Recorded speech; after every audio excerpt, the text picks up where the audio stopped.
Muchísimas gracias por seguir atentamente esta sesión que está siendo, creo que muy enriquecedora.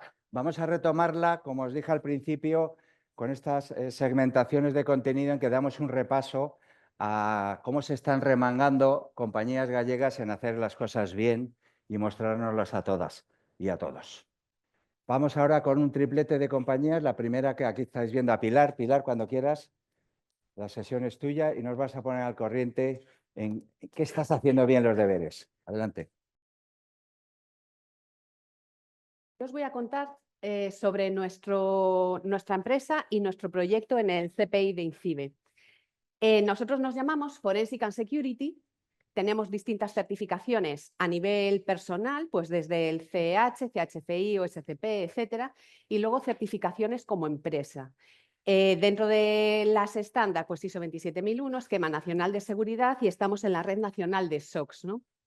Como dijo Ana antes, que me gustó mucho, en Galicia no es que venga dinero y entonces se empieza a innovar. Aquí se innova y luego hay apoyos cuando hay dinero europeo. Entonces, somos empresas con una trayectoria de investigación y de tener proyectos muy larga. Algunos proyectos van bien, otros no. Bueno, hay de todo en este sector, ¿no? Pero creo que el sello innovación lo llevamos en el ADN. En nuestro caso, empezamos la empresa alrededor del forense, ¿no? Entonces, nuestro nombre, siempre lo digo, es una pequeña putada, porque llamarse forensic antes que security significa que solo te llaman para los marrones. Con lo cual, las noches de no dormir y los incidentes de seguridad fueron un poco nuestra primera etapa. Como nos cansamos un poquito de esos marrones, dijimos, venga, y a raíz de hacer tanta respuesta ante incidentes, las empresas nos pedían proyectos para ayudarlas. Y ahí nos empezamos a centrar más en el security. El forense es la ciencia que responde las preguntas: ¿qué pasó? ¿Cuándo? ¿Cómo? ¿Cuánto tiempo llevaba el atacante dentro? ¿Me han exfiltrado datos o no? ¿Qué pasa? Que el forense debería ser lo último. Siempre deberíamos tener security primero. Lo que pasa que parece que está costando un poco esa concienciación de ciberseguridad, ¿no? Que hay que ampliarla más. Dentro de esto, nosotros ya teníamos un SOC, un Centro de Operaciones de Seguridad. Entonces, al ver las ayudas europeas, uno de los retos, que era el SOC para infraestructuras críticas, que estamos varios proyectos en SCPI, decidimos meternos a cubrir la parte de OT, porque ya cubríamos la parte de IT.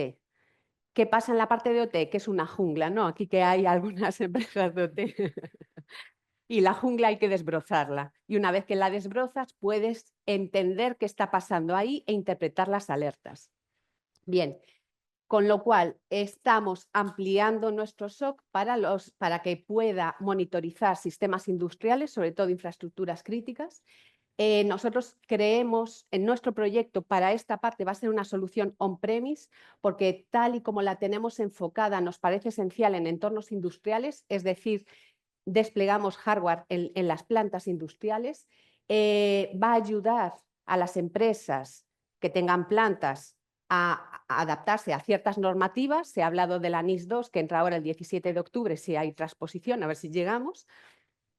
Y hacemos una vigilancia constante, no solo de los equipos de IT, sino también del entorno OT y sobre todo dispositivos IoT, que están haciendo que esa jungla se vuelva todavía más complicada. Los dispositivos IoT salvajes, ¿no? Como les llamamos nosotros. Entonces, dentro de lo que define ahora la NIS2 como sectores críticos o alta criticidad, vemos que hay nuevos sectores y nosotros nos hemos especializado en alimentación, porque ya tenemos muchos clientes dentro de nuestro SOC, dentro de ese sector, pero de todas formas hay cuestiones que se pueden adaptar a distintos elementos, distintos tipos de empresa. ¿Qué objetivos tenemos en nuestro proyecto del CPI? Bueno, nuestro proyecto es un CIEM Security OT, le llamamos SOT, ¿no? Entre amigos, pero la idea es que todo gira alrededor del CIEM que ya teníamos implementado para IT y sobre todo sobre eso vamos generando más propuestas. Vamos a utilizar herramientas SOAR para poder actuar sobre la infraestructura de IT. es no intrusivo, podemos monitorizar determinados elementos de la red OT, hemos especializado en monitorización del espectro electromagnético para dispositivos IoT, porque dentro de nuestra empresa nos gusta mucho el hardware y cacharrear y la electrónica. Entonces hacemos muchos dispositivos. A veces nos basamos en diseños ya comerciales y hacemos modificaciones sobre esos o diseños estándar comerciales y luego nosotros generamos firmware específico o hacemos adaptaciones de firmware. Para nosotros es importantísimo la parte de inteligencia. ¿Qué es eso? Tener información que alimente nuestro SOC para poder identificar claramente las alertas. Dentro de esto, nos apoyamos en Gradian, que Juan está ahí, porque ellos nos ayudan con la parte de honeypots. Los honeypots son como señuelos. Esos señuelos lo que hacen es recoger información y eso nos devuelve unos indicadores de compromiso. Por ejemplo, ¿esta IP está catalogada como maliciosa? No. ¿Esta URL? Sí, no. Entonces, es información que añadimos a nuestra parte de inteligencia.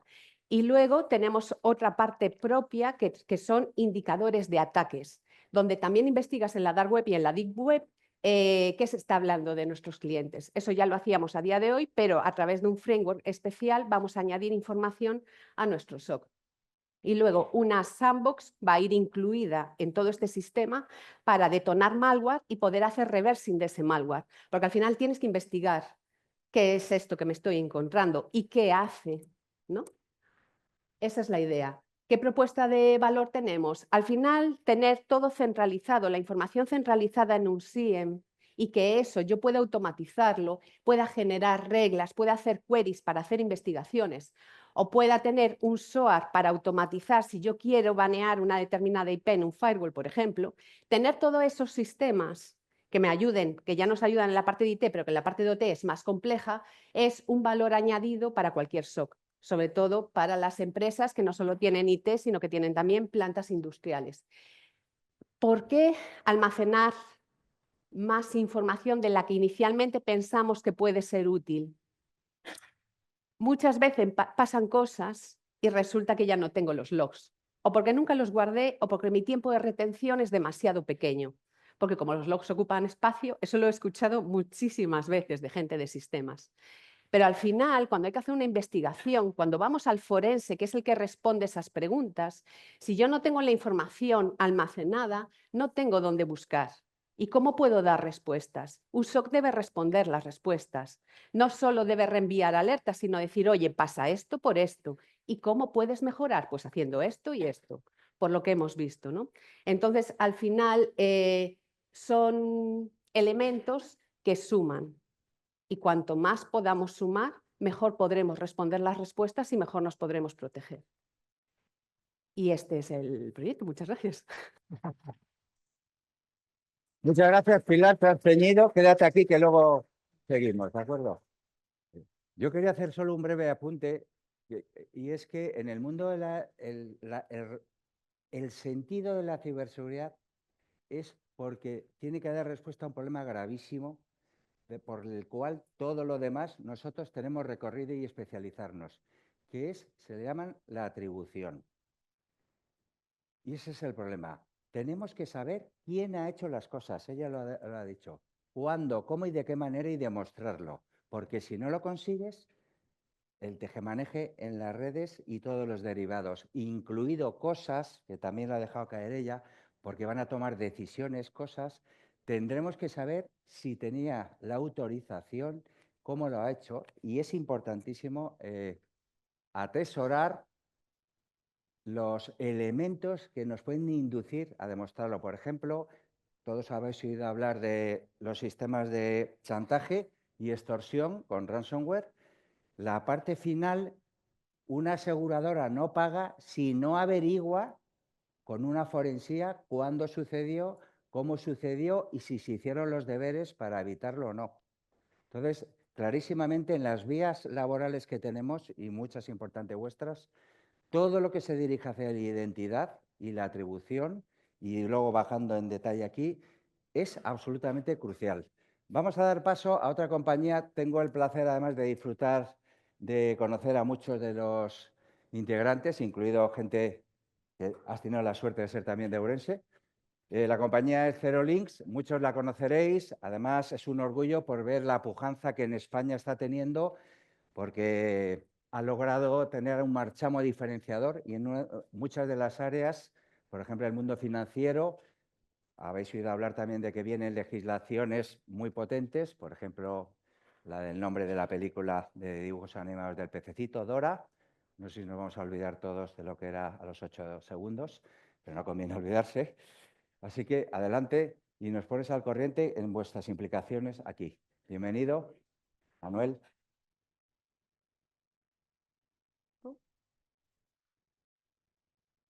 ¿Perdón? Para allí. Apunta allí y dispara.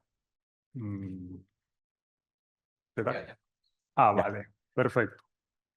Bueno, muchas gracias por la presentación, gracias al Nodo por permitirme estar aquí y me gustaría empezar diciendo que estoy doblemente ilusionado porque soy de Orense y empecé mi vida laboral aquí haciendo prácticas hace ya algunos años. Si os parece, vamos a empezar hablando de TarLogic para que nos dé la compañía para la que trabajo actualmente, para que nos dé pie a hablar de Pixis, que es el proyecto que obtuvo las ayudas de la compra pública innovadora. Vale. TarLogic nos gusta definirnos como una boutique de ciberseguridad. Hacemos trabajos muy customizados, muy a medida de nuestros clientes y básicamente los hacemos a través de tres departamentos, 3 áreas operativas, 3 verticales de negocio diferentes. El departamento de ciberseguridad, que hace trabajos los más comunes, pentest interno, externo, análisis de vulnerabilidades, revisiones de seguridad web en aplicativos móviles o en aplicativos web. El departamento de Black Arrow, que hace solamente, dejadme poner así entre comillas, solamente trabajos o servicios de red teaming, threat hunting y incident response. Y por último, el departamento de ciberinteligencia, que básicamente lo que hace, este quizás es un poco menos conocido, pues trabajos de threat intelligence, de análisis de amenazas y business digital protection. Esto básicamente lo que quiere decir es que cuantifica e identifica las amenazas que aplican a las compañías para luego a través de un informe decirle a la capa ejecutiva de la empresa dónde debe de enfocar sus inversiones o sus recursos materiales o económicos para minimizar las vulnerabilidades o las amenazas que existen. Pues bien, a través de toda esta enumeración supongo que os habréis dado cuenta que existen muchísimos trabajos de seguridad o de ciberseguridad y que la gestión de todos ellos es realmente algo complejo. Aparte, también nos dimos cuenta que la toma de decisiones, teniendo como entrada los resultados de estos trabajos de ciberseguridad, pues es algo todavía más complejo. Y de ahí es donde nace la idea de Pixis, ¿vale? Que es nuestro trabajo o nuestro proyecto que obtuvo la ayuda de la compra pública e innovadora. Los objetivos de Pixis, que fue lo primero que definimos, pues son esos 5 que veis ahí. Por supuesto, ayudar a las empresas de seguridad de la información y a los departamentos de seguridad, gestionar riesgos y vulnerabilidades, el inventario de activos y el inventario de vulnerabilidades y luego la certificación de productos y servicios. Una vez que tuvimos los objetivos, lo que hicimos fue definir las funcionalidades. Ahí pone objetivos, principales objetivos, deberían ser principales funcionalidades, tenéis que perdonar.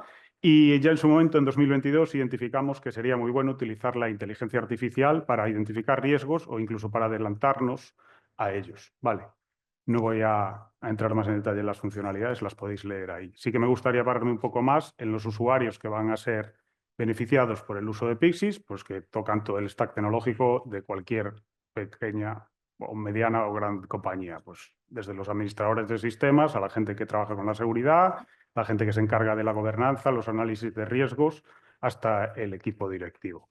Vale, entonces todo el stack tecnológico se vería beneficiado. Y ya para acabar, que me quiero ceñir a los 5 minutos, pues me gustaría enseñaros el aspecto que tiene Pixis a día de hoy. Como veis, ya somos capaces de agrupar los activos, coger, catalogarlos en función de su naturaleza, ver de un vistazo las vulnerabilidades que aplican a cada uno de ellos, ponerle etiquetas y mapearlos a los procesos de negocio para así poder identificar los riesgos que existen en cada uno de ellos. Si hacemos un poco más de zoom, pues veríamos un activo típico como podría ser un servidor web y las vulnerabilidades que aplican sobre ellos, el estado, abierta, cerrada, si es un falso positivo, el riesgo técnico o el riesgo para negocio y también las etiquetas por si es necesario catalogarlos de algún modo. Esto es para lo que me dan 5 minutos. Si luego alguien tiene dudas, estoy encantado de resolvérselas. Manuel, muchas gracias. Quédate aquí que va a haber algunas preguntas. Me voy a poner así.